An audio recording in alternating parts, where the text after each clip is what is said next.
અમરેલીમાં સ્થાનિક સ્વરાજ્યની ચૂંટણીમાં ધારાસભ્યના ધર્મપત્ની કોકિલા કાકડિયાના નિવેદન સામે પ્રતિક્રિયા આપી. કોંગ્રેસના પૂર્વ ધારાસભ્ય પ્રતાપ દુધાતે પ્રતિક્રિયા આપી છે. જિલ્લાના મતદારોનું મન ભટકાવવાના પ્રોપગેન્ડા છે તેવું પ્રતાપ દુધાત દ્વારા જણાવાયું. અમરેલીની જનતા સાથે ગુજરાતની જનતાએ સમજવાની જરૂર.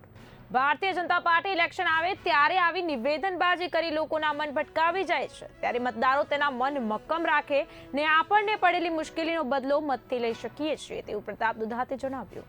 કોને વિધર્મી કહે છે તે તો બોલનાર વ્યક્તિ જ કહી શકે છે. મારી પાર્ટી તરફથી એટલું સ્પષ્ટ કહું છું કે સ્થાનિક સ્વરાજમાં આવા શબ્દોનું ઉચ્ચારણ લોકોના મગજ ભટકાવવાનું કામ છે.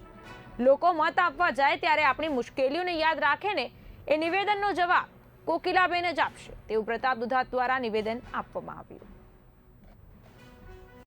ધારાસભ્યોના ધર્મપત્ની કોકિલાબેન કાકડિયાએ નિવેદન આપ્યું, વિધર્મીઓનો નાશ કર્યો. કેમ આવું નિવેદન આપ્યું? તમે શું પ્રતિક્રિયા? હાલ સ્થાનિક સ્વરાજનું ઇલેક્શન છે. સ્થાનિક એટલે કે તાલુકા પંચાયત, જિલ્લા પંચાયત, નગર પંચાયત.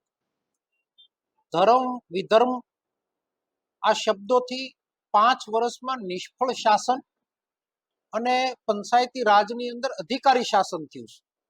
ત્યારે જિલ્લાના મતદારોનું મન ભટકાવવાની એક પ્રોપોગેન્ડા છે.